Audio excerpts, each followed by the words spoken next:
Guys, some of this news today is just disgustingly awesome. Welcome to the Mario Matter, your favorite Nintendo podcast episode, number 77. We've made it a long way. We have one of those double digit, the 7 and the 7, 77 today with your host, EmSwizzle or Max.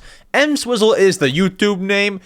Max is my first name, so I guess whatever you prefer, you can call me. Here is the Mario Matter, where we talk about everything Nintendo, from news to games that just came out to Nintendo Direct partner showcases that happened this week. We talk about pretty much everything Nintendo, and guys, today is a great show. So, as you may know, I put all the news in this one hat right here, if you're watching the video version. It took me a while to put every single piece of news in this hat. We have a lot of news for you to hear about today. It's all great news, all banging, exciting news. And then after we finish all the news here, guys, we have two big segments to discuss. We have my first impressions on the Splatoon 3 side order DLC that just released this week, actually 2 days ago, as I record the podcast. It's a great DLC. We have to discuss it. And then after that, we discuss the reaction, the thoughts, how I felt about the Nintendo Direct partner showcase that aired earlier this week. It was something. A lot of people didn't like it. A lot of people did like it. What do I think? We'll discuss that, and then at the end of all that, we will answer your questions that you have asked me to answer on the show. But without delaying anything, without wasting your time, let's go ahead, let's dive into the Nintendo news headlines. Let's skadoodle. Welcome to the Mario Matter, the #1 Nintendo podcast. No, but seriously, it did take me a while to cut out all the headlines to put in this hat. So, welcome to the Nintendo news headlines segment, guys. It's a good old, what day is it? So, as I'm posting this podcast, it is February 24th, which is weird. March is 1 week away. Next episode will be in March. Also, to clear up one thing, guys, there's no guest today because I have to discuss Splatoon 3 side order stuff, and I cannot guarantee whoever the guest would have been that they have played side orders. So it's just me today talking about side order and all the rest of it. So we got some headlines. I believe we have 13 headlines to run through in this segment. All great news. Let's go ahead. Let's not waste your time. Let's get a headline here, but there will be a guest next week, so no worries there. All right, guys, first headline here. I was foreshadowing this, and I guess our first topic is about one of the bigger segments later on in the podcast today. Our first news headline is Splatoon 3 has been updated to version 7.0.0, plus Splatoon side order is now available. We have tons of news and informations on the side order and Splatoon update shenanigans. It's a lot of cool stuff. So, once again, Splatoon 3 has been updated to version 7.0.0. All it really is, it's not a crazy amount, but you do get some fun goodies here. So, first of all, side order has released. Players who have purchased the Splatoon 3 expansion pass Inkopolis and side order DLC can start the side order story by heading to Inkopolis Square from the train station in the square. I did that yesterday. I will talk about my thoughts later on in the show. And then, for some more fun goodies, for some more fun jazz, on March 1st, 2024, data relating to Fresh Season 2024 is added to the game. This includes a new catalog, pretty cool, including new gear, titles, banners, decorations, stickers, and emotes, 153 pieces of gear added to store product lineups, 1 new battle stage called Marlin Airport, 2 new main weapons, and 9 new sets of existing main weapons paired with different sub and special weapons, guys. So, actually, hold on, there's actually more. A new Salmon Run stage, Bone Rattle Arena, and 20 new Table Turf battle cards. Sorry, I had missed the other 2 pieces of news because I have a Google Doc and it was just off the page, so I had missed it there. But, guys, Splatoon 3, I've kind of fallen, I don't want to say out of love with Splatoon, but I certainly don't play it as much as I used to, so I honestly can appreciate when there are new seasons like this because it gives me a reason to play again. It gives me a reason to put in the cartridge and just hit the A button and just go to the main menu, hit both the triggers, spam A through the entire, like, Splatcast when Shiver, Fry, and Big Man tell you all the news. Spam A, get through that, and then get to playing a Turf War. I actually played Clam Blitz yesterday. It was fun. I won the game. I was able to throw the football into the balloon. Splatoon players are going to roast me. I got 10 clams and I threw the thing into the thing, and I helped the team. It was just awesome. I excelled in Clam Blitz yesterday. But you do have a Splatoon 3 update coming, so most of that is on March 1st. However, Side Order is now available. And one more tidbit on Side Order, guys. This is not in the game, but it is a fun little piece of news. If you are a MyNintendo user, which is like the Nintendo Rewards program type of service, there's actually a Splatoon 3 Side Order sticker sheet on MyNintendo right now. It is essentially free. You pay 300 platinum points, which you earn passively as, you know, while you're playing your Switch. All you gotta do is pay shipping, which is like $7. So I guess it's not free, but I mean, here's the thing. If you buy something else on the site, like maybe Mario plushie, if you buy enough Mario plushies and your total is more than $50, you get free shipping. So in that way, it does become free, but you got to pay shipping for something at least, or buy enough to get free shipping, whatever it is, guys. But that's on there. 300 platinum points. Go check it out if you would like. All right, cool beans. Now, our next headline, let's get something more juicy. Let's get something deep. Let's get something fun. And by the way, guys, if you are ever bored, you can feel free to skip. There are timestamps in the description. Skip around and skip to what you would like to hear about. All right, Hat, you sit there. Our next news headline, what is it? Oh, snap, guys. There are new Nintendo Switch online icons available now. Now, I did just mention to you, platinum points are a great piece of currency in the Nintendo universe. You know, you have the ability to use them on icons, you have the ability to use them on physical rewards shipped to your home. But guys, if you just had the urge one day to make your Nintendo Switch profile just look bomb, that's not the right word, to look glam, that's even worse, to look just swell, okay? Just swell. You can buy Nintendo Switch online icons. I shouldn't say buy. You can redeem. That's the word, for free with platinum points on your Switch. So if you are a Nintendo Switch online member, you can redeem special icons for your Switch profile. But what are the icons that you can redeem? Because you probably already know that if you are a Switch online member. What are the ones for this week, guys? So, number one, there are brand new Mother 1 icons. So if you heard the news, I'll talk about it later on. So I'm kind of like spoiling a headline here. Mother 3, I believe, was added to the Japan Nintendo Switch Online.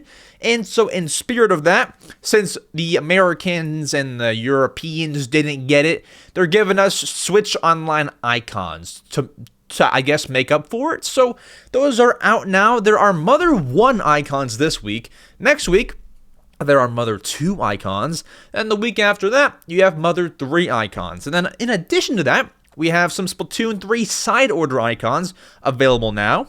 You can go and get those. I assume they will change every week for maybe like the next 3 weeks or so. So check those out while you can. It's very limited time offer. And then we also have a brand new wave of Mario vs. Donkey Kong icons. If you want any of those icons, it'll cost you 10 platinum points for one icon and 5 platinum points for the backgrounds and the frames to make the icons look even better.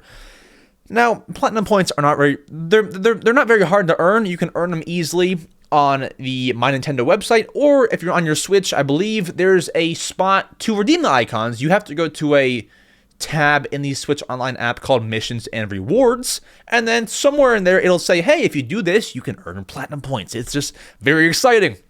So you can always go and do that. But let's get to our next headline here. Me personally, I might redeem some of the Side Order ones. So if you have me friended on Switch, which most of our channel members do, then you might see that pop up on my icon. I believe right now I have like a Mario icon right now. So let's see. Next headline. Oh snap, guys! Are any of you Xbox owners? Because this is a fun little fact. You know, sometimes like reports and studies come out. There was one study that came out that we talked about where it was found that playing Mario Odyssey reduces I guess depression, which was a cool little fact. We have one more of those types of pieces of news right here.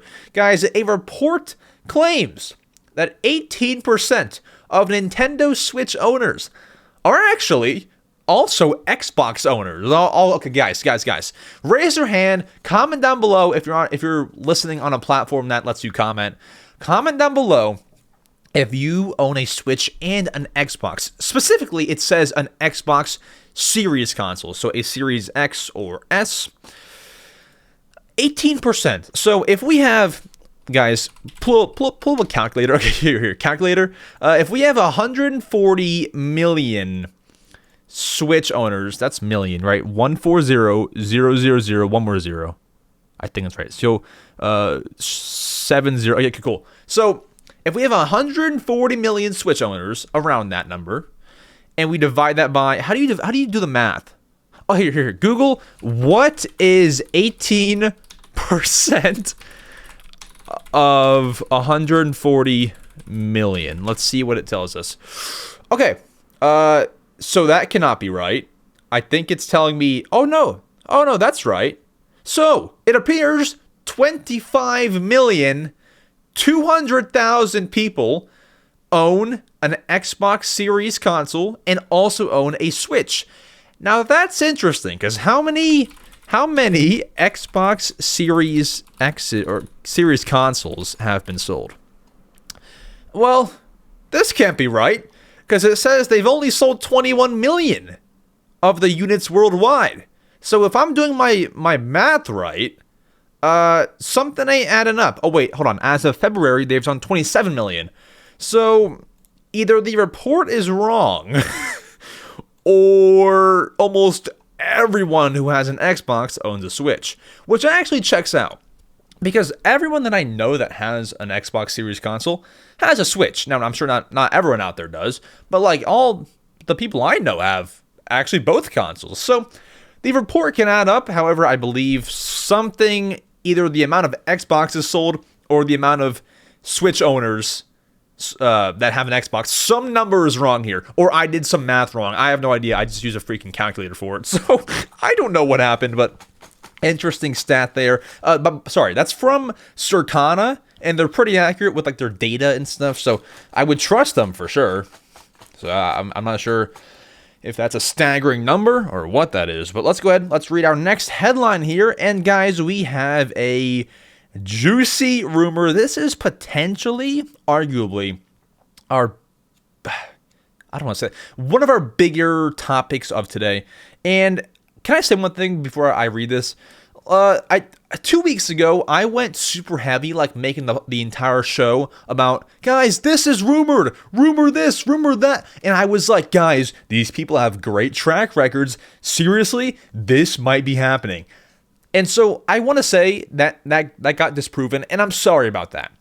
I've learned that no matter how credible a leaker is, I'm not going to make a big deal out of a rumor ever again, unless it's Puro. Puro is the one leaker who has never got anything wrong in their entire life. If you know Puro, you know he's good. So never again will I believe a rumor that is not from Puro, but I do want to bring this one up because it does seem credible, but I still don't want to believe it, just because I've believed false rumors and I don't want to do it again. But guys, the rumor is Nintendo Switch 2. Oh boy, that got your attention. Delayed, and the stock of Nintendo, their stock dropped by 8.8%. But the big takeaway is the Nintendo Switch 2 is being delayed. The release date is being pushed back. So, honestly, I wake up, I hit Twitter. Like, whenever I explain how I see these pieces of news, it's always I wake up and I hit Twitter. That's all it is, right? So I'm scrolling on Twitter and I see these articles, guys.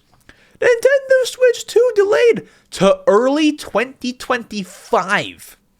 So my first thing is like, okay, who does the rumor come from? Because just 2 weeks ago, we heard from these rumor insider people that the Switch 2 was launching. They were going to reveal it in March of 2024. That was the rumor just 2 weeks ago, on the dot, on the day 2 weeks ago. This was the working rumor.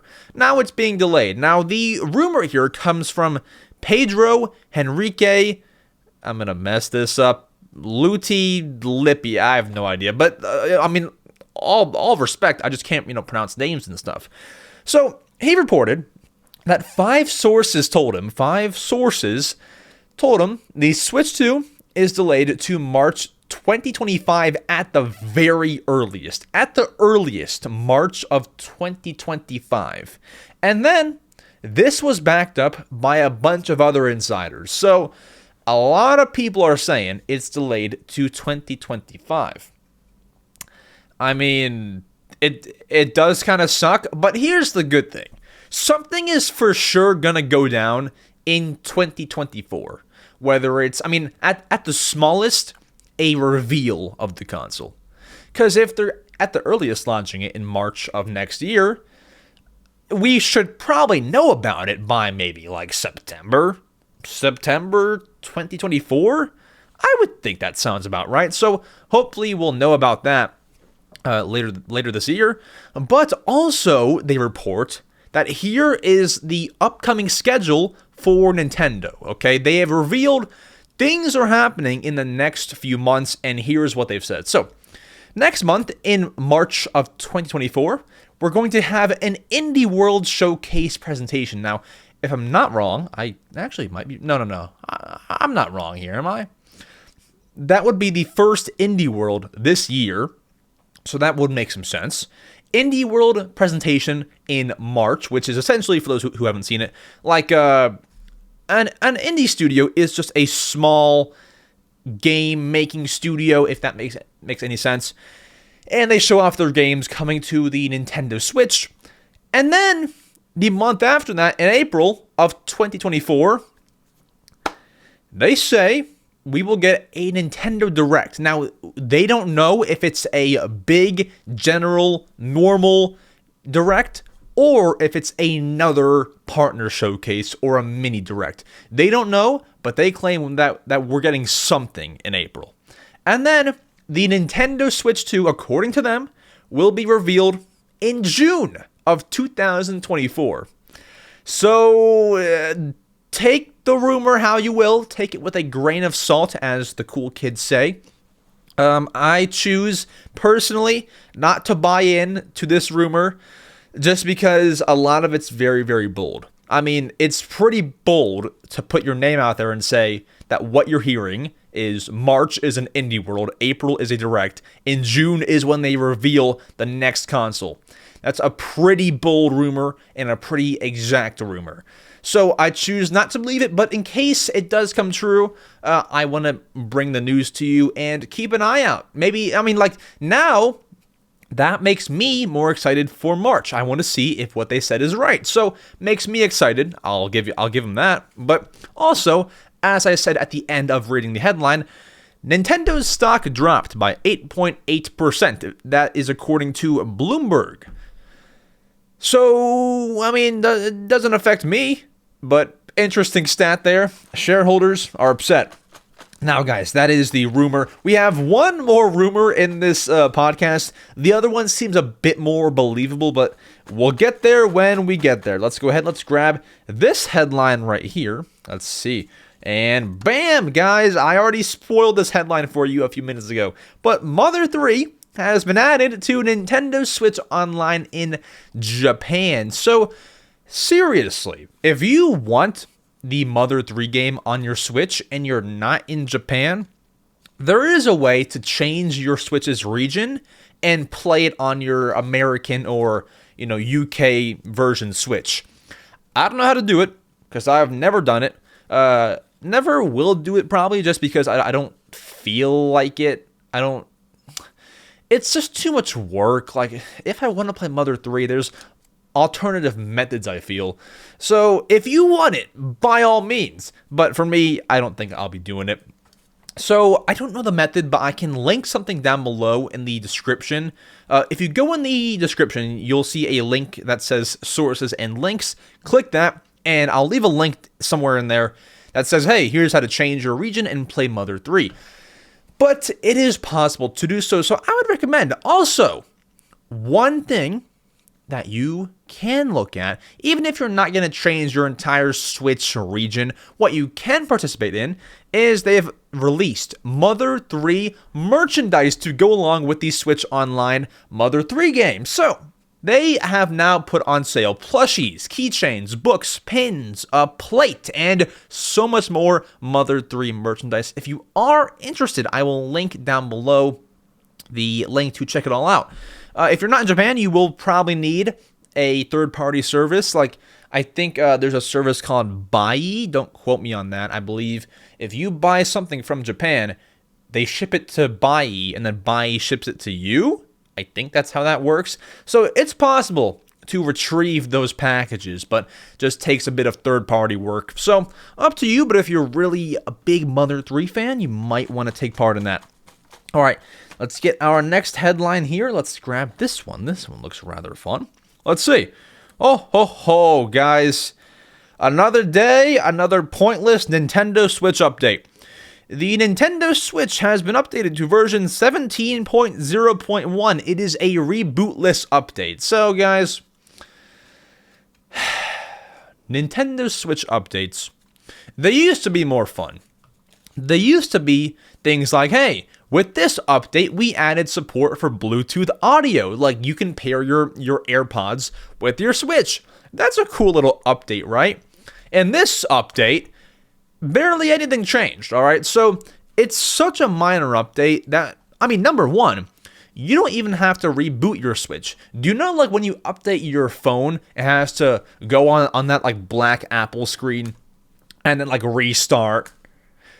The freaking update's so small, you don't even need to do that. So what changed? Well, in Nintendo's eyes, all that changed was we changed minor bug fixes to make the experience more pleasant. That's what they tell you every single time. However, Oatmeal Dome on Twitter is somebody who dives in to these updates and figures out what actually changed. And here is what actually changed in the tiny rebootless update.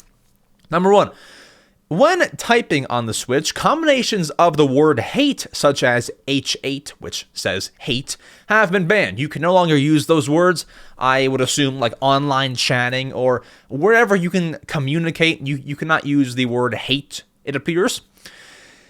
Also, various threats in Japanese have been banned, rightfully so. You can't be doing that online. And then another phrase in Japanese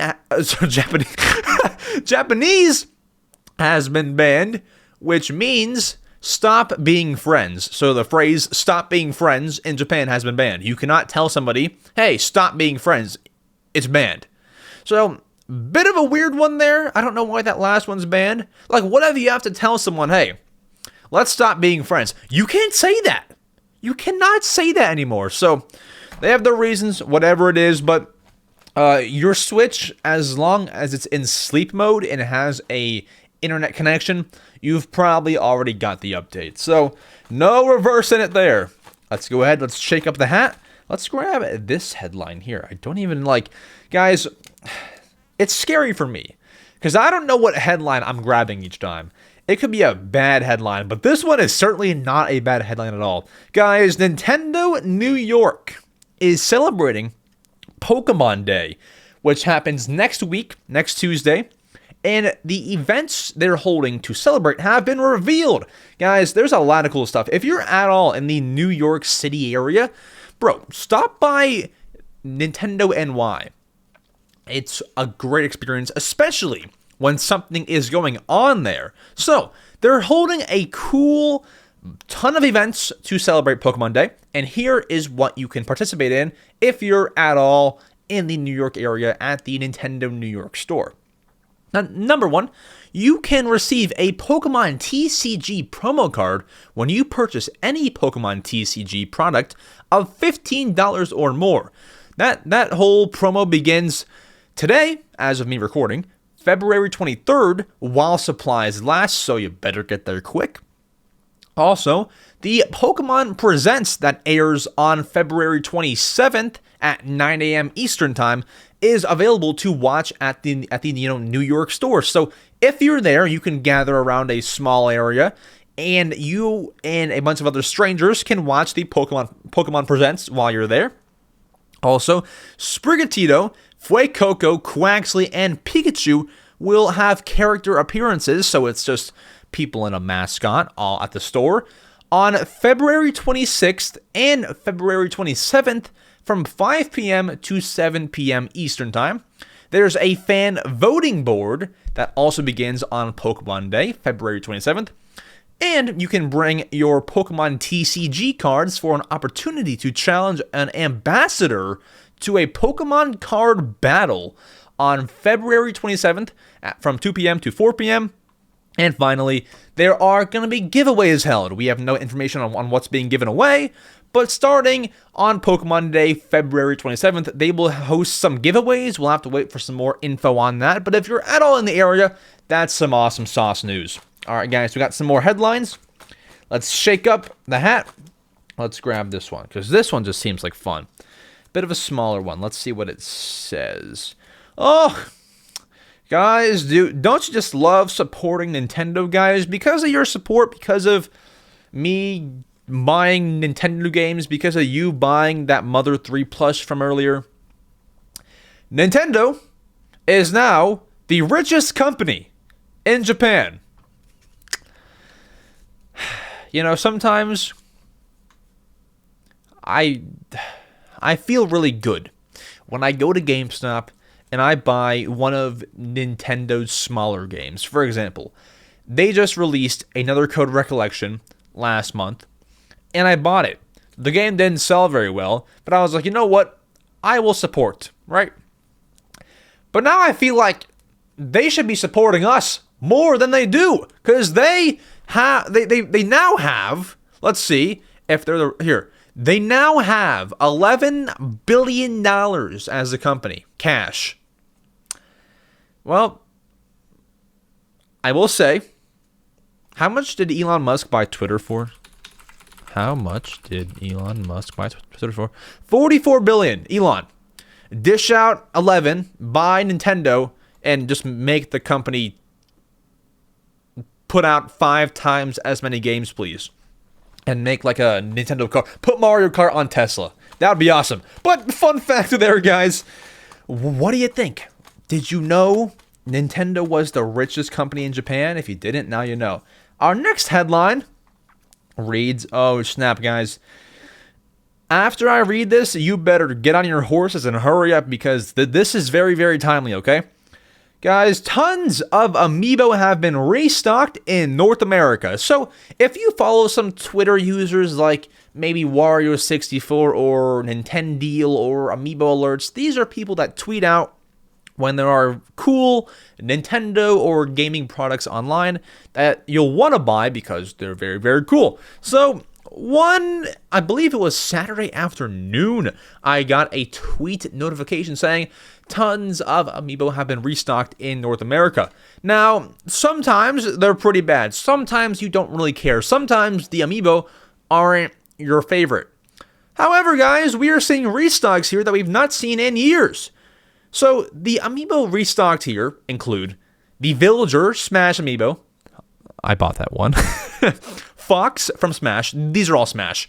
Samus, Zero Suit Samus, Mega Man, Olimar, Falco, Isabelle, which I bought, Snake, Joker, Banjo, and Kazooie, and there were a few more, but they also did sell out. So, Sephiroth sold out, Shulk sold out, Kirby sold out, and the Hey Pikmin amiibo, not Smash related, did sell out. I'm thankful to have swooped in when I could. I didn't own the Villager amiibo and the Isabelle amiibo, but I really wanted to. However, they were like kind of expensive on eBay, so I was like, let's hold off for now, because maybe there will come a time where I will find them for a cheaper price. And guess what, guys? Retail price on Nintendo's website, it doesn't get any better than that for an amiibo price, unless you find one at like your local library. That's like $4. But really, it was a great deal. It was a great deal, and I'm happy with the purchase. If you want to go and buy any of those restocked amiibo, I will leave the link down below to Nintendo's website. And even if you're not in North America, once again, you can do one of those things where you buy it, you ship it to a third party's warehouse. I'm not sure of any services that'll do that for you, but there's got to be somebody. You buy it in America, they ship it to somewhere in America, and then those people ship it to you in the UK, maybe, wherever you are. Amiibo, freaking amiibo. Amiibo. Can't ever get enough. I just wish that they kept better stock of the amiibo, because it sucks having some restocks. Oh, these guys have been restocked, but it's much nicer to just have all of them in stock at one time. We shouldn't have stock issues, but you know what? We can't do anything to save them. So, guys, our next headline here reads, rumor. Guys, this is the other rumor in the podcast I said was probably going to be more believable than the previous one. Metroid Prime 4 is set for 2024. So, here's the first reason. Before we even dive into the rumor, here's why I, off the rip, believe this, okay? 2 weeks ago, we talked about how, might have been 3 actually, I think it was 3.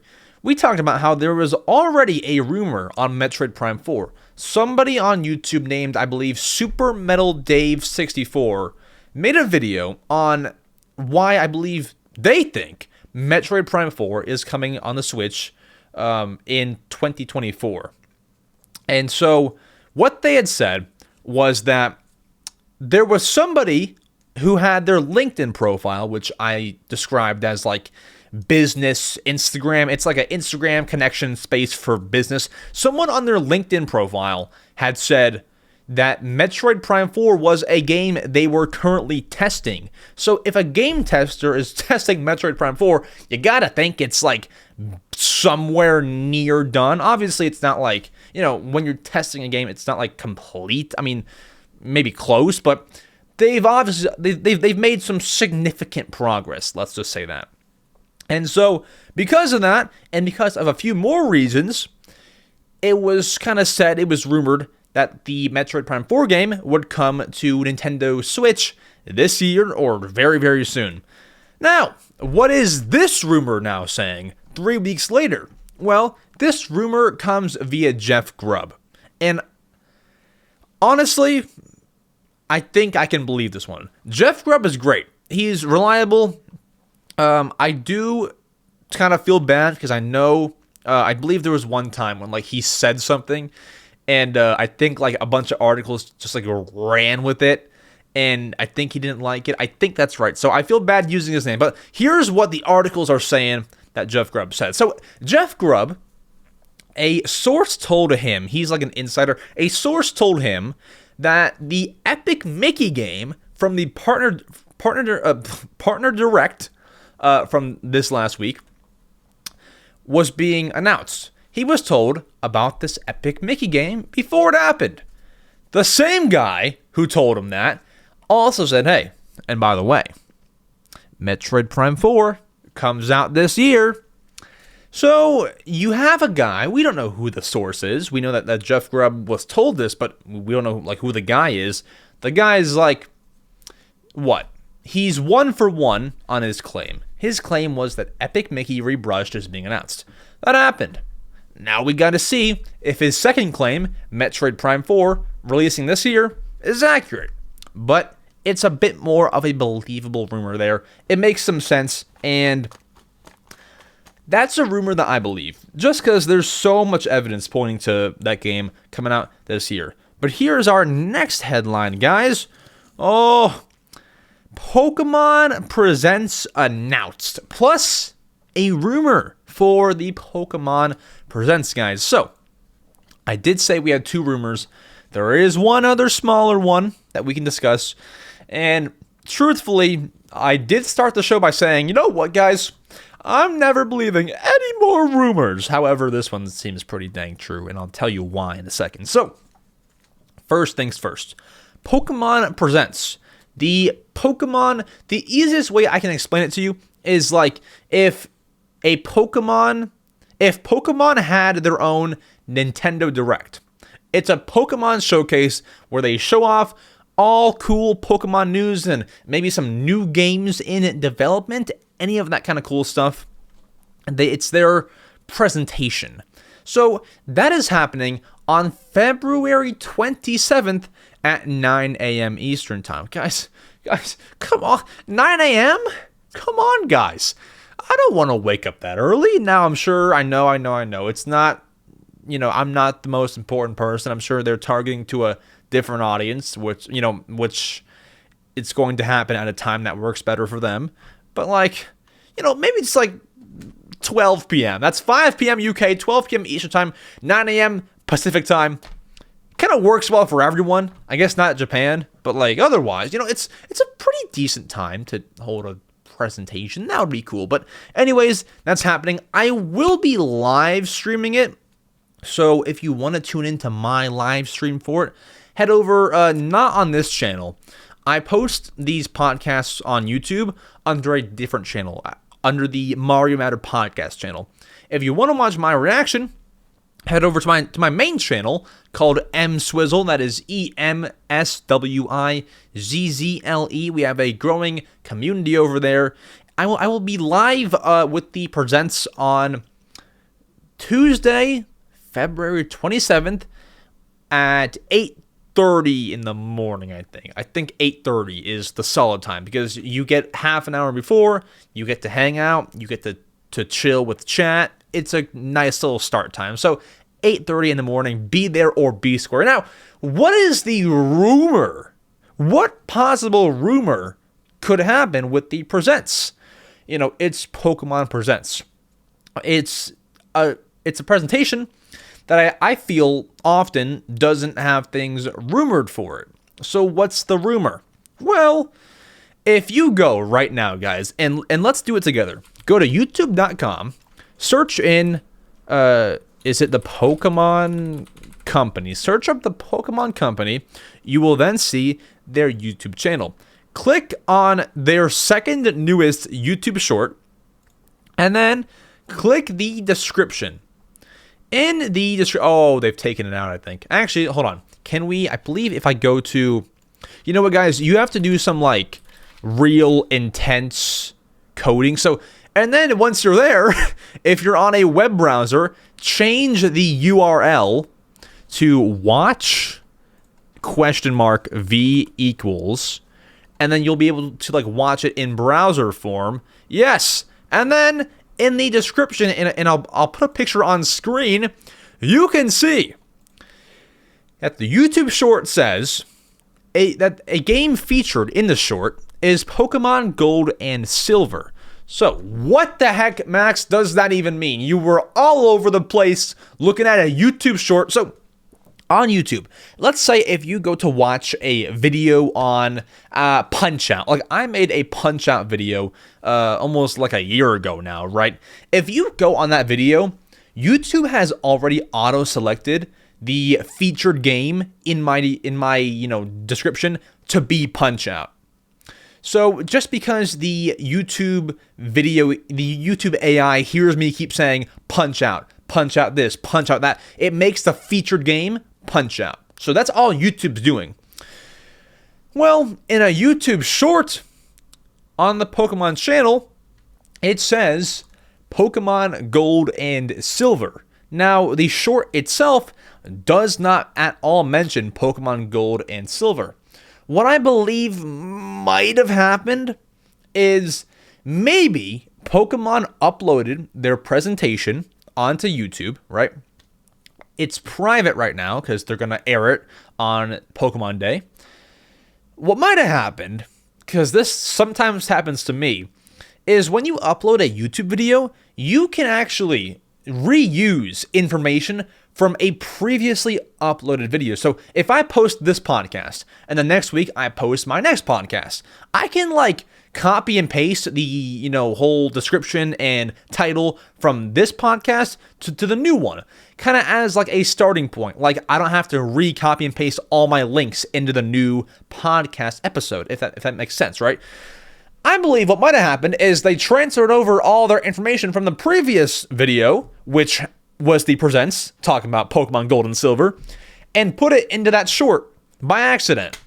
That's what I believe with my YouTube suspicion. I believe that's what might have happened. Now, there could be a whole number of different things that actually happened there, but I feel like if that happened to me, that's the first thing I would look at. Did I accidentally like copy and paste over the details from a previous video?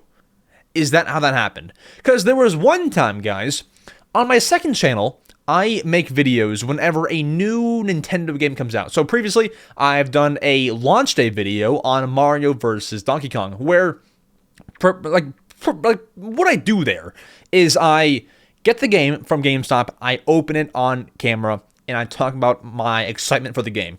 That's what I do.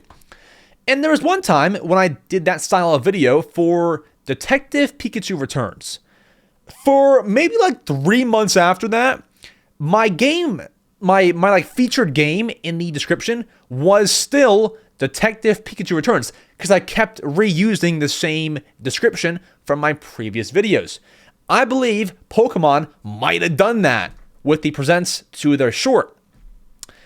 Complex theory for a complex presentation, but I think that's truly what happened. All right, guys, next headline here. That's an interesting one, but I will be live once again. Be there or be totally, just totally square. All right, guys.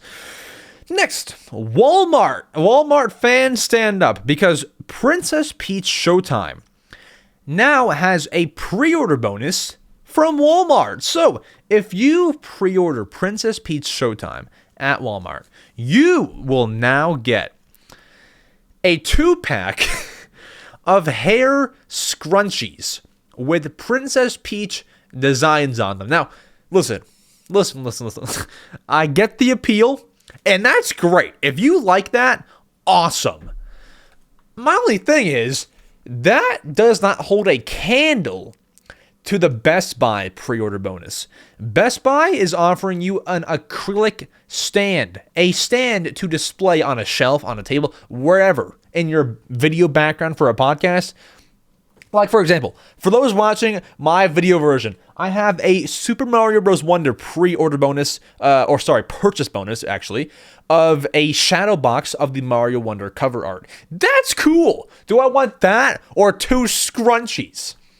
Now, not to yuck anyone's yum, if that's for you, awesome. I'm just like me saying, I don't think for the average, sorry, not that you're not average, I'm sorry. Like, I see a lot of people probably sticking with their Best Buy pre-order than the Walmart pre-order. I think that's the best way to put it. That's all I'm saying. But once again, not trying to yuck no one's yum. If you want that, go and get it, my friend. Link down below. If you want to go ahead and pre-order Princess Peach Showtime from Walmart, releases on March 22nd. So actually, under a month from now. Awesome sauce. Now, our final headline, guys, which I feel like should have been one of the first ones that we read, because it's like a pretty far gone piece of news like by now. But if you're a big Splatoon 3 fan, guys, you might have played in the Splatfest last weekend. The theme here in America, and I believe Europe, I believe Japan had a different theme, but the theme here was, what is the best day of the weekend? Friday, Saturday, or Sunday? Now, Friday is arguably not even a weekend, but like, you get what they're saying, right? Like Friday is close enough. It's the start of the weekend that night, right? I chose Team Friday. I actually played this Splatfest. Guys, normally I'm all talk. I'm like, yeah, this Splatfest is this weekend. You know what? I might try and pull out my Switch and play some this time. And I never really do it. This time, guys, I actually played the freaking Splatfest. I actually did it. I played like 15, 20 games. I was on Team Friday, and I think I won more than I lost. It was pretty bad. Like I kind of sucked, but I think I did win more than I had lost. Might have been like, I don't know, like if I played 15, it was probably 9 games won, 6 games lost, which isn't bad, but not great either, right? But you can't always help it. You sometimes have teammates who aren't good. Who knows what it is? But I played, and it was a good feeling afterwards because Team Friday won the Splatfest. So props to Team Friday. Congrats to Team Friday. I'm essentially congratulating myself, which I don't like to do often, but there you go. Now, all right, Nintendo news headlines are finished. I threw the hat over there. That's it. So now we get to the even bigger part of this podcast, guys. Speaking of Splatoon 3, Splatoon 3's Wave 2 of their DLC side order is now out. The price is $24.99. Are we buying it? Is it good? Max, what do you think of Splatoon 3 side order? Like, what are your thoughts on this? Well, my friends, let's go ahead and let's discuss. So, guys, Splatoon 3's DLC released. You might think this week. I say last year. Guys, Nintendo released Splatoon 3 DLC Wave 1 in 2023. It was like March or February or April. It was somewhere in that earlier range, right? And I bought it because Wave 1 gave you access to Inkopolis, which is the Splatoon 1, would you call it like city? Like when you load into Splatoon 1 on the Wii U, you would load into Inkopolis. Each game has a different setting that it takes place in. So I bought that DLC Wave 1, Day 1, because I was just so nostalgic with Splatoon 1. And then it takes a whole year later. But now we have Splatoon 3 Side Order, the Wave 2 of the DLC. Wave 2 of 2. There are no more after this. And it's essentially a whole nother single-player adventure. Let's just call it that. Now, in Nintendo's description, it says, Side Order is the second wave of the Splatoon 3 Expansion Pass DLC. It adds a brand new single-player campaign that's designed to be played again and again, just like spinning your favorite beats on repeat. So, as they said, it's designed to be played over and over and over, and you will never get bored of it. I've played about an hour and a half. This is called my first impressions segment on Splatoon 3 Side Order, and I want to talk about this game. Guys, I load in, and I don't know what I'm loading into, right? I load into Splatoon 3 Side Order, and right away, without spoiling nothing for you, apart from what's already in the trailers. If it's in a trailer, I'm talking about it today. Right away, you get hooked. No pun intended, off the hook. You get hooked with the whole story. You're immediately engaged and intrigued. You then create your character, your agent. And then what the whole DLC pretty much is, based off of my first hour and a half, is you're kind of like going up this tower called the Spire of Order, and you're accompanied by a drone. Now, the drone is actually Pearl from Splatoon 2. That is not a spoiler. It is in the trailer. I checked because I didn't want to spoil that if I didn't have to.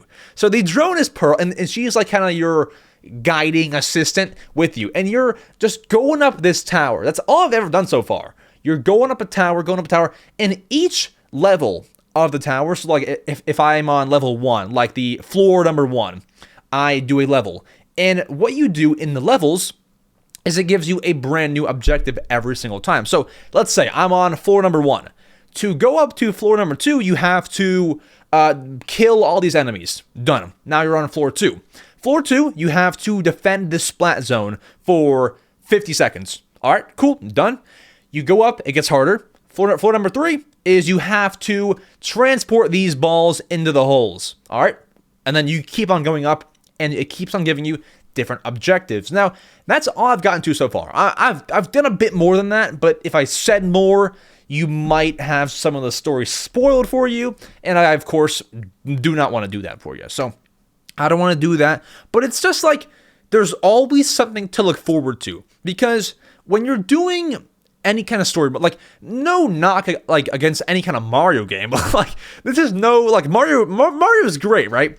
But when you do Mario level after Mario level, excluding like Mario Wonder because that game's crazy, you kind of know what you're signing up for each time. Like, hey, clear the level, grab 3 star coins, wraps, right? With this, level after level is different. You're doing a different thing on a different place every single time. And for me, that's awesome. I shouldn't say every single time because, like, you know, floor 1 might be kill all the enemies. Then floor 8 might be the same thing, but harder. Like, so I shouldn't say every single time, but it is different. It's rapidly changing. And that I like. Based off the first impressions, I'm really enjoying it.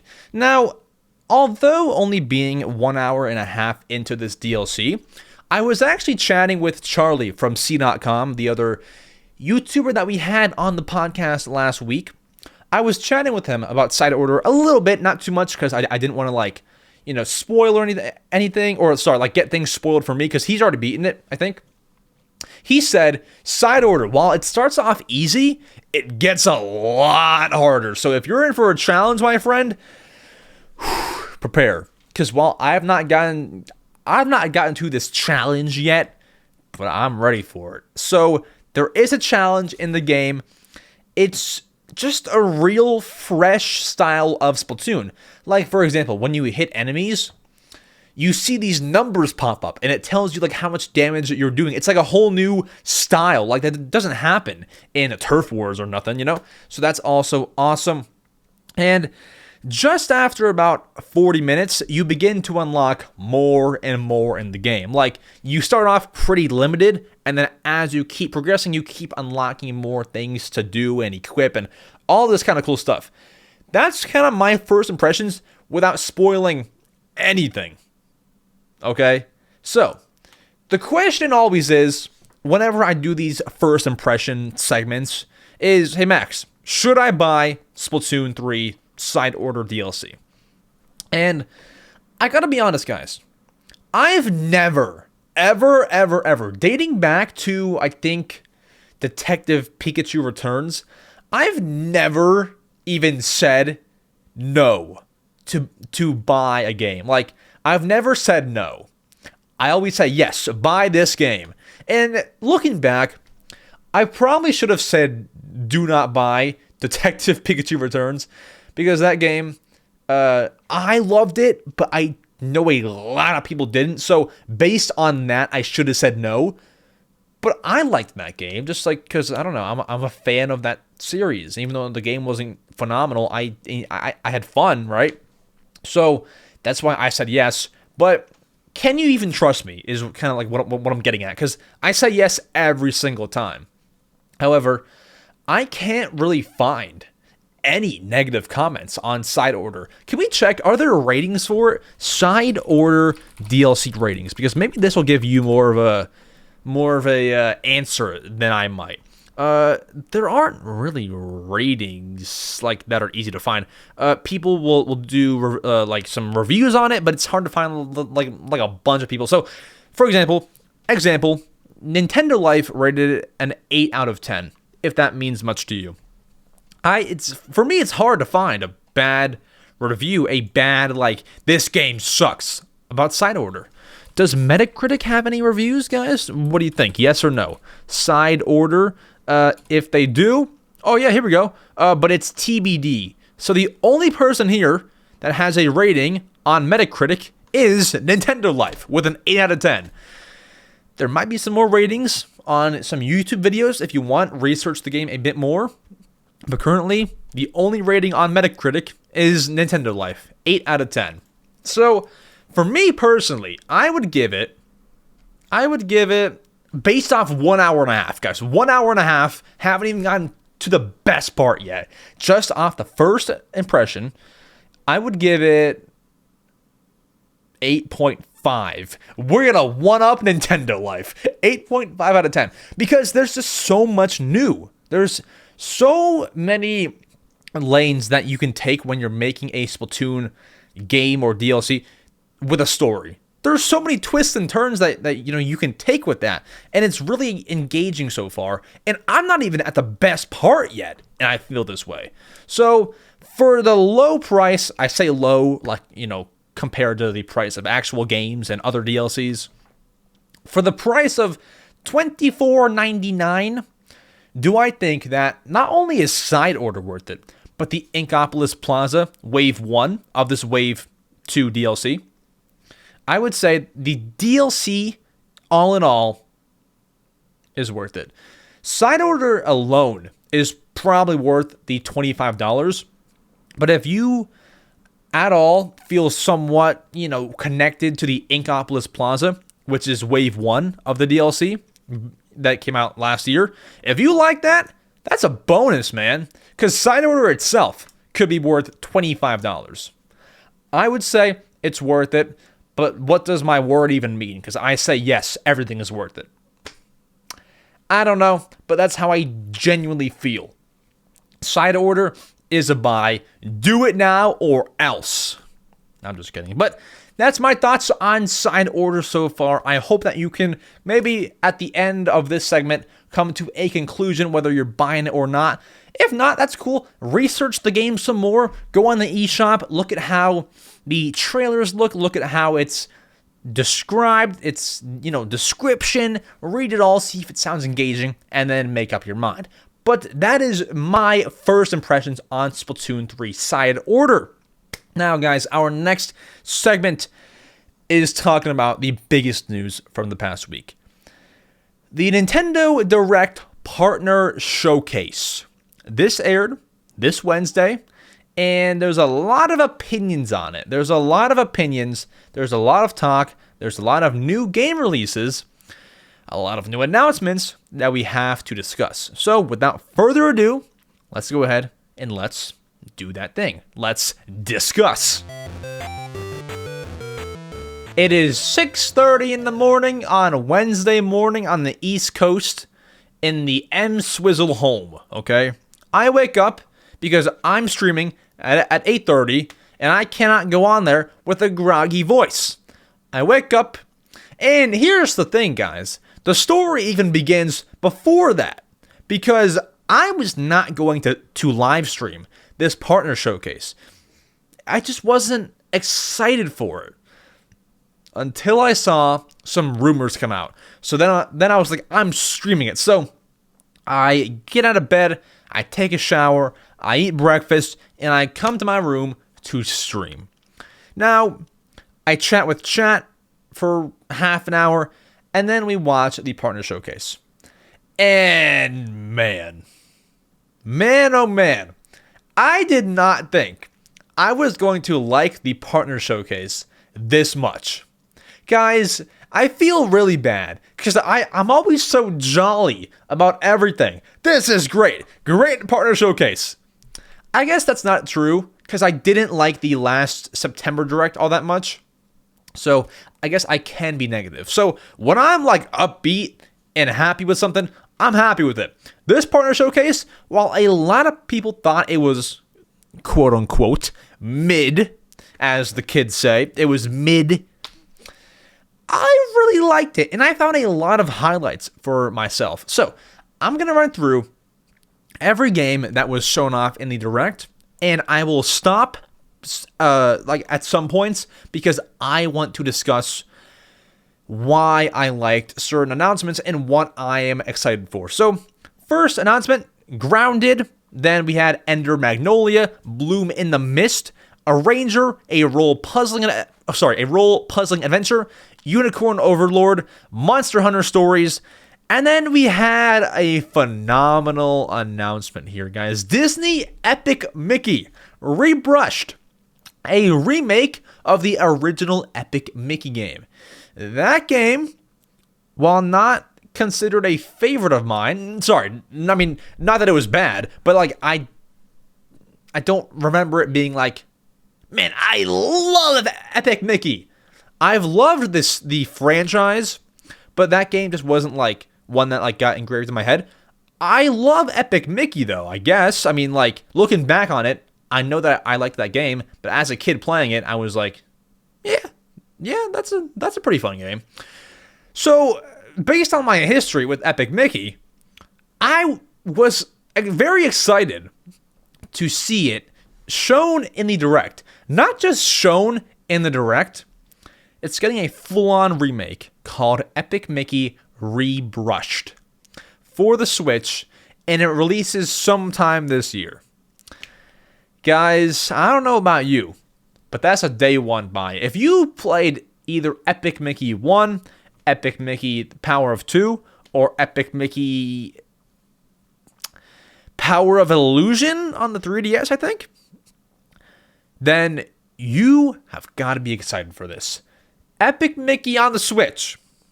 It's all fun and games, right? Here's the only thing, the only caveat here. The game doesn't look like it runs very well on Switch, so you might want to buy it on like Steam Deck or Xbox or PS5 or something, but whatever it is, Epic Mickey is coming back in a big way. Then we had Shin Megami Tensei V Vengeance. I probably messed up that name.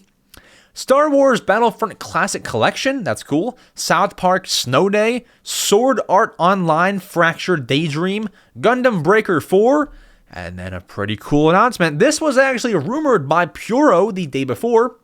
Super Monkey Ball Banana Rumble, a brand new Super Monkey Ball game. It looked a bit different than the Monkey Ball I'm used to, but is it a day one buy? Yes, and here's why. If I remember correctly, you can now, in this game, play Monkey Ball with, guys, 16 people. I believe that was the number. 16 other players. That's a big Monkey Ball game. Now, what we need next is Monkey Ball 99. I would like that next. That's what we need. Monkey Ball 99. Who's with me? That was awesome. Great announcement. I do not think that's a day one buy, but that is a, at some point buy. Then we had World of Goo, which is cool. I do not know if I'll pick it up, but it is one of the games that I thought was more interesting. We had Fantasy Life, The Girl Who Steals Time. I am excited for that game. If you guys played Fantasy Life on 3DS, you would know that's an awesome game. So now that it's coming to Switch, I will be buying that. Also, don't know if that's a day one, but I will get it eventually. It's like Animal Crossing meets Minecraft meets Zelda. That's kind of like what it is. It's a very, very cool game. We had another Crab's Treasure. I'm not going to lie. I had no idea what the game was, but the dude looked like Mr. Krabs, and for that reason, I'm excited. We had Penny's Big Breakaway. I don't know that I'll buy it, but I know a lot of people do like that game from the looks of it, so that's pretty notable. We had Suika Game DLC announced, which was not on my bingo card, I will say. However, that's a phenomenal way to capitalize on your success if you're a Suika Game. When a game blows up and a game sells tons of copies, normally like whoever made the game is pretty content. Like, yeah, we sold 20 million copies of a game and we charged like $60 for the game. Great. Suika Game did sell like 4 million copies or something, but the game is only like $2. It's like $3. The game is $3. You didn't make a crazy amount of money. Sorry, that's a lot of money, right? That's a lot of money, but like not as much as like, a full price game sold at $60. Like, it's not the same, right? But making a DLC for, I think, $2 that includes multiplayer has got to be one of the smartest things. That was probably the best move Suika Game could have made. So I'm happy about that. Then we had Pepper Grinder, another popular game, kind of among the Switch fan base. I actually don't remember much about it, but I know that was popular. We had the only game that I've bought so far from this Direct, and that is Pocket Card Jockey Ride On. So this game is made by Game Freak, who makes some Pokemon games too. And when I heard that, I was like, okay, you know what? This game has potential. This game could be very, very fun, right? So it was only $15. I was like, man, with that price tag, I'm gonna get it. And so when I went into the game, to be honest, I didn't really know exactly what I was getting into until it hit me. The whole game is about playing solitaire, which is that card game that you play alone.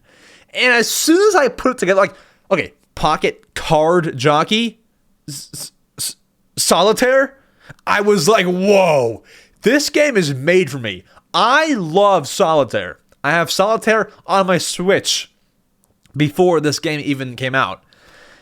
And now that there's a game based on Solitaire with horses that already looked good before I knew Solitaire had any involvement, I was like, oh yeah, this is it. So I'm really having fun with Pocket Card Jockey Ride On. It's essentially horses racing, but the better you do with Solitaire, the faster your horse goes. That's how you win the race. So I couldn't have loved that anymore. That's a great one. We had Snufkin, Melody of Moomin Valley. We had Tales of Kenzera, Demon Slayer, Kimetsu no Yaiba. Guys, please pardon me from any kind of mispronunciations. We had Kingdom Come Deliverance Royal Edition. We had Contra Operation Galuga Pentiment, Snake Rattle and Roll for the NES, RC Pro AM for the NES Switch Online. We had Battletoads in Battle Maniacs for SNES, Killer Instinct for SNES, Blast Corps for N64, then to cap it all off, the game that almost everyone loved to see, Endless Ocean Luminous. Now, guys, I gotta be honest, I never played the original Endless Ocean game until yesterday. So I had heard of this game actually recently because that game relates to an upcoming YouTube short that I've made and have yet to release. It'll all make sense. But this game came up on my radar pretty recently, actually, like before it was even announced. And then when Puro on Twitter began to rumor this game being announced, everyone's like, oh my gosh, Endless Ocean. And I was like, whoa, that's kind of cool.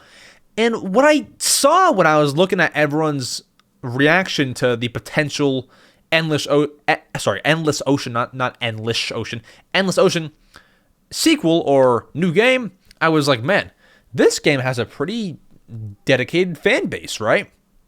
And so I was like, man, that game must be good. So I was like getting in on the hype. I was like, man, that makes me want to find out what all the buzz is about. So literally 2 days ago, the hours after the Direct aired, I went to my local game store and they had a copy of Endless Ocean for the Wii, the first one, because I think there's two. They had the first one, and I played it yesterday, and man, I know why that had such a fan base. There's online play. There's tons of fun. I have to say tons of fun because I've not like gotten too deep into it yet. No pun intended. But like, man, I see why people wanted a brand new game. And not only a brand new game, guys. When they announced Endless Ocean Luminous, they revealed that you can play online. Get this. With 30 people, up to 30 people online. Well, I am pretty interested on how the Nintendo Switch is going to run that. I'm sure it can do it, but that's a lot of people. So, dude, just imagine like having... Dude, that's a classroom. That's a whole classroom of people playing Endless Ocean in one group ocean. That's a lot of people. A lot of people there. I'm excited. Now, the game release is on May 2nd. And I believe it's $50.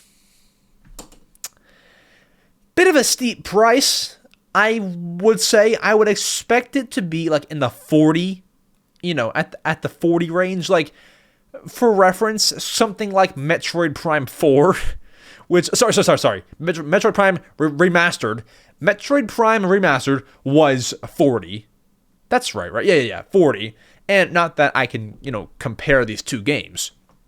But you gotta understand what the $50 price tag is asking you for.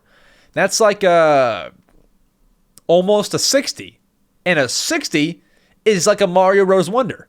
So are these games the same caliber? I don't know. A bit of a steep price, but are we paying it? Heck yeah! We're buying Endless Ocean. We're gonna swim with 30 players online. We're gonna dive and meet some fish in the ocean and pet them and give them food. We're gonna do all of it. We're just living in the Endless Ocean life. So, I mean, yeah, I'm buying it. And what's totally awesome, is it has a physical edition. And my friends, I am a physical game collector, so I am, of course, in favor of that. So that's awesome. Most of those games, like Epic Mickey and Endless Ocean, are up for pre-order now. I won't leave every single link in the description, just because that is a lot of links to leave for a lot of different games. But I mean, it's as simple as a Google search, Endless Ocean Luminous, and then you'll find a listing on somewhere, on GameStop, on Amazon, wherever it is. It's as simple as a Google search. I would leave links for you, and I normally do, but this is a bit extensive, right? So no can do, unfortunately, but that is the Nintendo Direct Partner Showcase. Now, I believe I forget what I rated it on my stream. I gave it a rating, but I think I might have given it either an 8 or a 9 out of 10. How I feel about it now is that was an 8.5 out of 10. I might have actually said that. I think that my rating for it was 8.5 out of 10. That's what I rate this partner showcase. Now, I understand if you watching or you listening might have given it a 5 out of 10. This partner showcase certainly was not for everyone. It was not for everyone. If you're not a fan of Monkey Ball, Epic Mickey, or Endless Ocean, this kind of sucked. It kind of sucked. For me personally, the whole Direct was like a 7 out of 10, like at least 7 out of 10 when they showed Epic Mickey. That was like already great Direct. So when you had all the other cherries on top, for me, it was an 8.5, man. It was just so good, and I felt so good after it. That was my personal experience. Everyone's got their own ways. Like, for example, I was not a big fan of the last September Direct in 2023, but some people said best Direct ever because of, like, Paper Mario and stuff like that. So, everyone's got different opinions. However, I am happy to have liked that partner showcase. That aired. That's done, and I look forward to the next one. However, that is it for the Nintendo Direct Partner Showcase recap.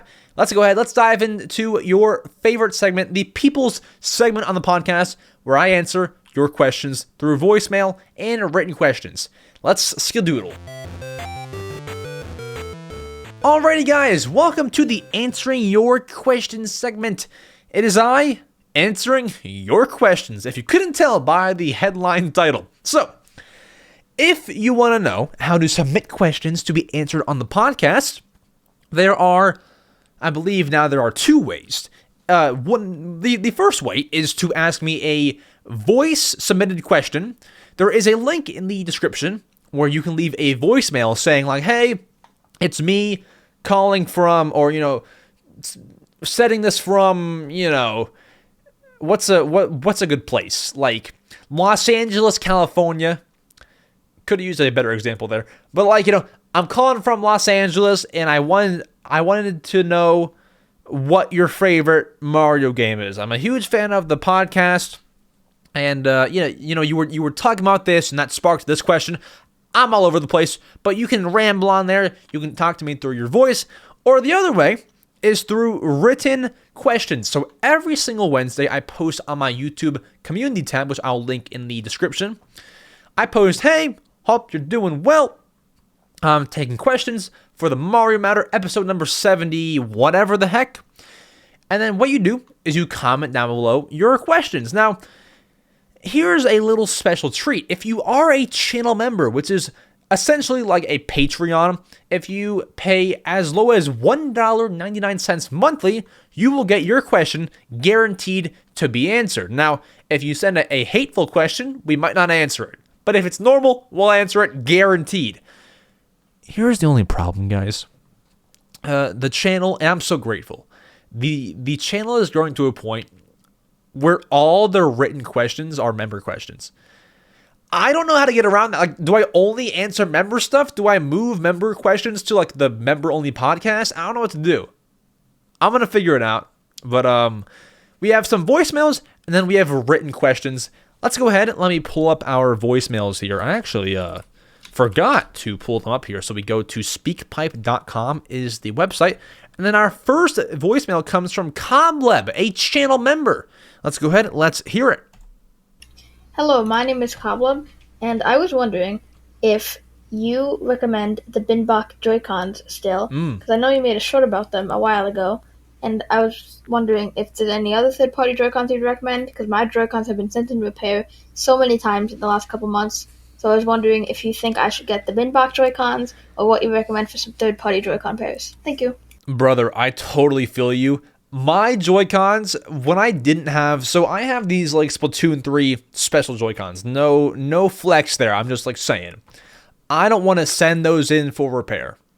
But when I had like normal Joy-Cons, bro, those went to repair maybe like 3 times. Like, they suck. Let's put them that way. Joy-Cons suck. You need third-party ones, I got you. So, yeah. I did make a short on the Binbach Joy-Cons. They're now actually, they've like rebranded. They're called Doyoki, and they've sent me tons of their Joy-Cons to review and to unbox and to use.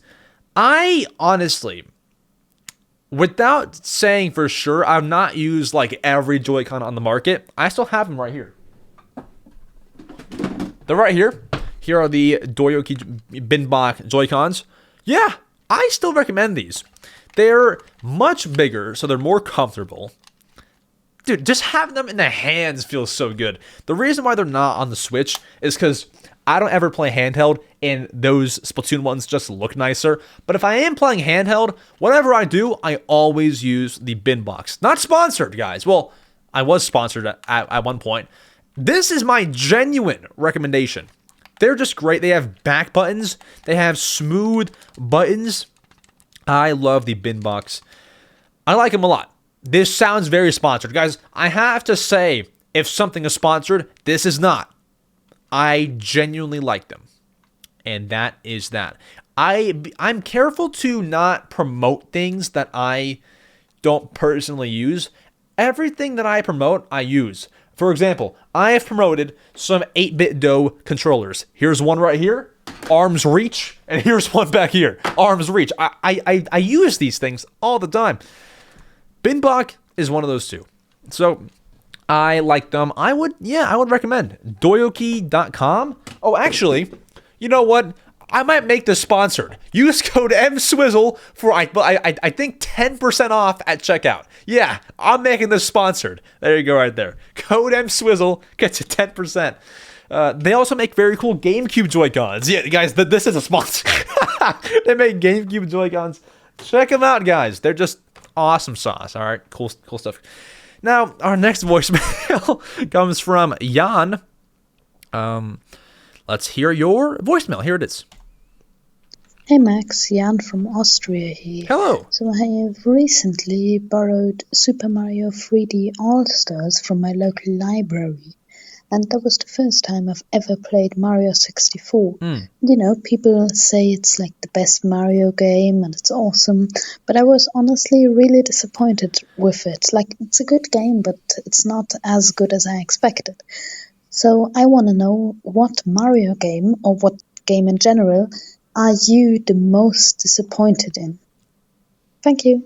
Sure, yeah. I can get that. When I first played Mario 64, like I've not beaten Mario 64, but like when I first played it, it's kind of like hard for me because I just don't love the graphics. And like that sounds so stupid, but like just because they're like retro graphics, I find it hard to get into games with retro type N64 graphics. That's a me thing. I wish I could beat that, that kind of pet peeve maybe. I wish I could get around that, but I just can't. It's hard for me. So, yeah, what game have I got into and was just disappointed with?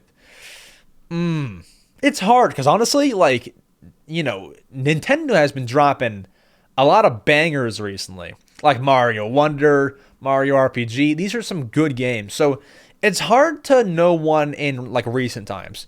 I do know that a game that did suck recently, somewhat recent, was Everybody 1-2 Switch for the Switch. That game, disappointed in. Definitely disappointed in. I didn't like that one. If I could give you one more, that's a hard one. Maybe, I want to give you something. Can I check my Switch? I always have to check the Switch, but it just gives me like a sense of like, oh, Max, you played this game and you didn't like that one. All right, so I'm checking my Switch right now. Which game here did I not like? Was I disappointed in? I will give you... Oh, that's good. Nintendo Switch Sports. Because while I did like that game, I did like it a little bit, I was just so disappointed with how bad of a sequel, or I guess a, sequel to the sequel of a game that was. Switch Sports is a lot of fun. You can buy it. It sold so great. It sold like 9 million copies. It's fun, but like, where are the major improvements? We have some sports. So Wii Sports was great. We have bowling from Wii Sports. We have tennis from Wii Sports. Where's the boxing sport? Where's the baseball? The sports that everyone loved from Wii Sports. Where is that in Switch Sports? They should have never dropped sports from Wii Sports. They should have all of the same sports, I believe 6 sports, from Wii Sports, and put them in Switch Sports, and then add some more. Add like basketball, add, whatever. Add something, add anything. Add new sports to your existing ones. Don't take them out. It was just very poor. Now, I did like how you can customize your character, unlock rewards, do cool things like that. But really, I believe Switch Sports was kind of a miss in a Wii Sports follow-up. Kind of a miss. But that's my disappointing game. Then we have Alex. Here we go. Let's hear what Alex sent us. Boom. Hello, my name is Alex, and I'm calling from Phoenix, Arizona. Let's go. I want to know, do you build Mario Legos? And if you do, what is your favorite one out of all of them? Thank you. Heck yeah. So, do I build Mario Legos? So, I do and I don't. Kind of. So, I've built the Luigi's Mansion. I know it came with EGAD and it came with a ghost. Can I check? I built something Luigi's Mansion Lego set EGAD. Which one did I build? Oh yes, this one. I built the Lego Super Mario Luigi's Mansion Lab and Poltergeist expansion set. I have never even built the starter pack, so I don't even have like Mario or Luigi. I just built that one. So yes, I have built, I guess it's a Luigi Lego, but that's the only Nintendo Lego set that I've ever built. And guess what, guys? Next week, the Animal Crossing Lego sets release. So I guess those will be my next Nintendo Lego sets. So the answer is yes and no. I've done it once, but I don't like consistently do them. My first thought when the Animal Crossing Legos came out, I was like, wow, that's awesome. I'm going to buy them all, right? I don't know anymore. Because here's the thing. Legos are fun. They're so fun to build. But not only are they expensive, they just end up, for me personally, just sitting nowhere. Like, they just are just there. Like, they don't, and that's what, Legos are, but, like, I don't break them down and like, build new things out of them. I just build it and set it aside. So, with that, for me personally, like that's what I do. I figured I would just buy the Nooks Crannies set and then just build that and put it on a shelf so it looks cool. I have no real let's break them, break the Legos and then redo it all over again. I don't have that kind of passion with them, so I'm gonna build it, put it on a shelf, and that's it. I'm not buying all the Animal Crossing sets because I will truly do nothing with them. So that's it for me. But yeah, Mario Legos, very fun. Now, our final voicemail comes from Max Jax. Let's hear the voicemail. Hey, EmSwizzle. I'm a big fan of your work. Thank you. Do you think they're saving Metroid Prime 4 for the next Switch? Like, think about it. If they haven't announced it by now, then it's probably going to be with the next Switch. Mm-hmm. Anyways, I hope you have a blessed day, and yeah, have a blessed day, EmSwizzle. Thank you so much. I appreciate it. So, do I think they are saving Metroid Prime 4 for the Switch 2? I don't think they're saving it for the Switch 2, but I think it'll maybe be on Switch 2, which is kind of a weird answer, but we went over a rumor in this podcast of how Metroid Prime 4 is releasing this year. And I believe that. I believe that because there's been several pieces of evidence that kind of point to that, right?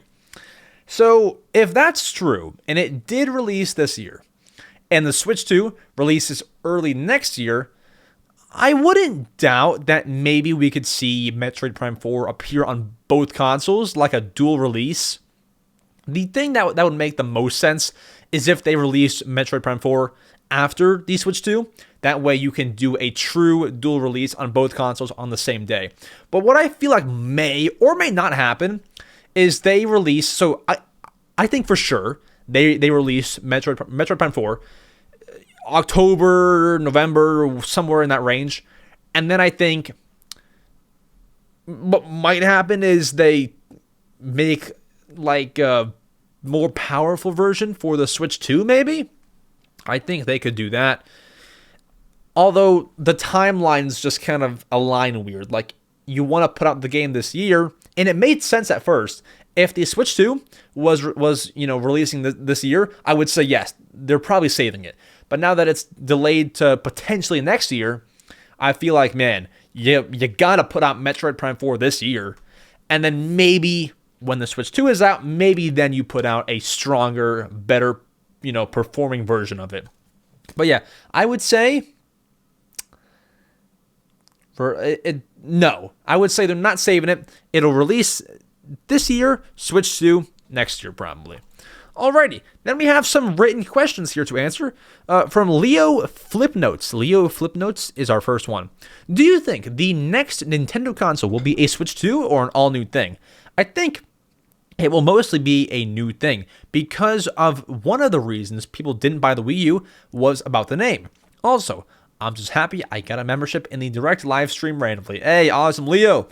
Do I think it'll be an all-new thing? No, I don't. Because I think it's smart. It's smart to capitalize on your success. So when, Nintendo had the Wii and they made the Wii U, if they made the Wii U, different name, and, clearly a brand new console, it was kind of brand new, but like, if they made it clear, this is brand new, I think it would have sold a lot better because that Wii fan base was already there looking to see what the next console was.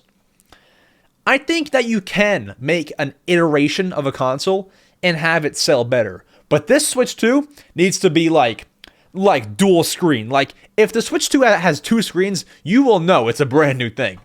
They need to seriously blow some minds with the next console. So I would say it'll be a Switch 2, but like very close to an all new thing because it'll be so different. But it might still have the Switch name in it potentially.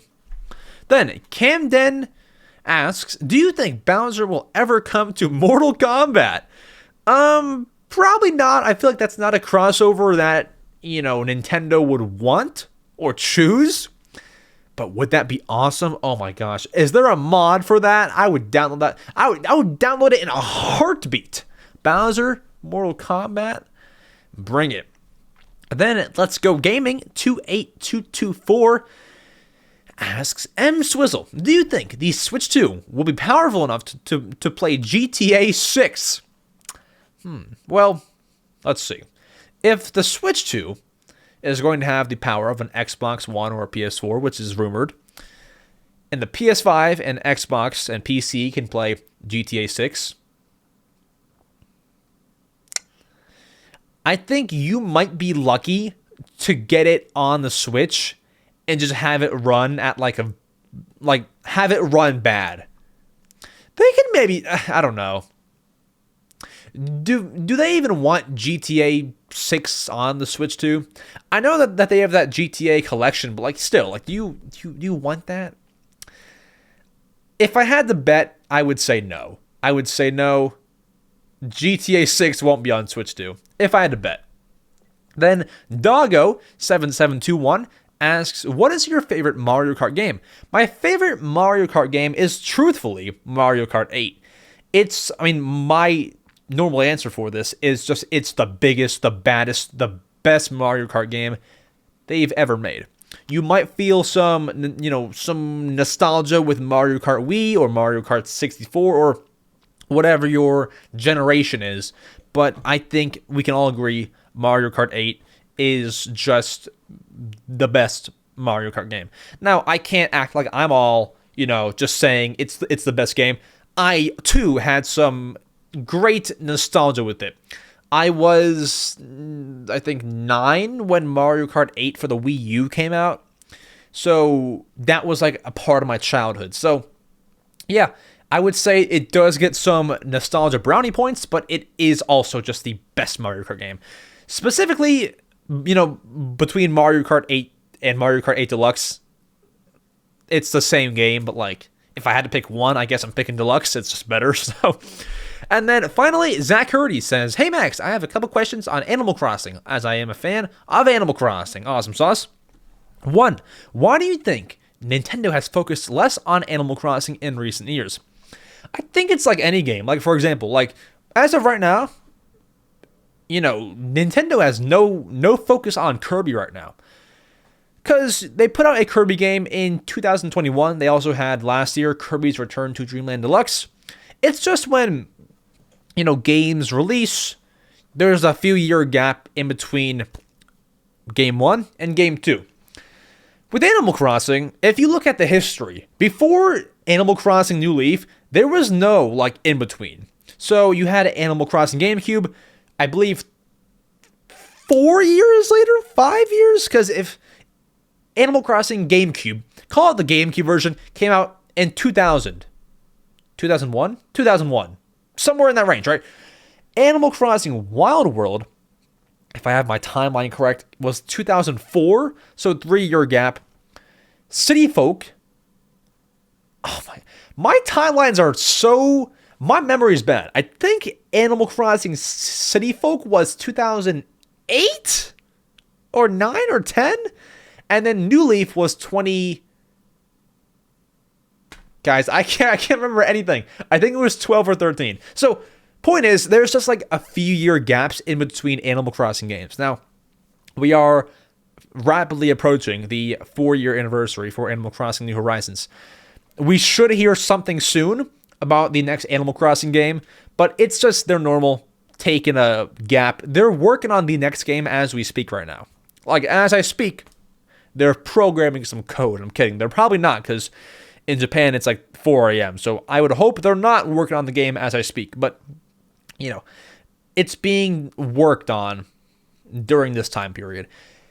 So that's kind of why. And then if you could decide everything in the next Animal Crossing game completely how you want it, what would you make it like? What features and what would you call it?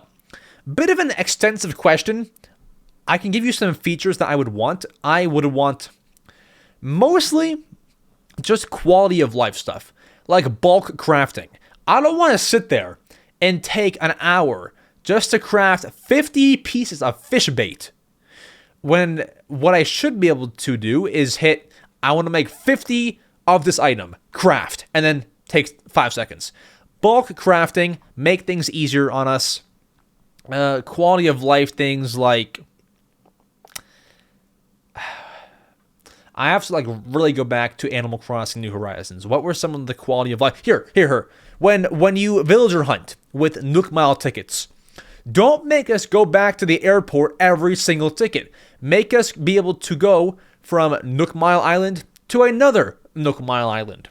My Animal Crossing New Horizons villager hunters will get me there. Or even just things like better online play.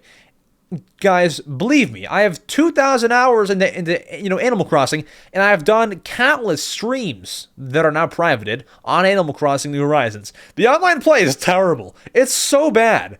You cannot, guys, it takes, not exaggerating, maybe like 25 minutes to get all 8 people on one island. And get this, if one person disconnects or leaves, everyone has to see like a 1 minute long cutscene of that person leaving and the game loading. It's really bad. It's bad. It's bad. Once again, it's bad. Animal Crossing New Leaf was awesome, but New Horizons is bad for online play. Make that better. Fix it up. That's what I would want. But guys, that is it for the Mario Matter episode number 77. I hope that you all did enjoy. We will have a guest next week, I believe. Did they ever respond? They didn't respond to me. But I believe they're locked in. I believe they're locked in to come on the show next week. Yeah, they didn't respond. But that's okay. Give them time. Give them a few hours. They're all good.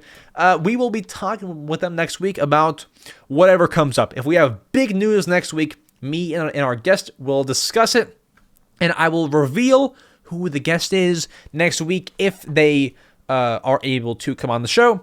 And if they are not able to, I will be scrambling to find somebody new. But I'm just doing what I can to get a guest on the show. Not in my hands, but that's okay. If you did enjoy, leaving us a 5-star review on Apple or Spotify is very much appreciated. We would love you forever if you did so. And I mean, even just your listenership, is that like the term? Your listenership is very much appreciated. That is more than enough. We thank you for that. With that said, we hope to see you back here next Saturday for even more Nintendo news and fun, jolly goodness and all the cool things that the kids like. I'll see you all next Saturday for even more Nintendo fun times. Yes. Adios.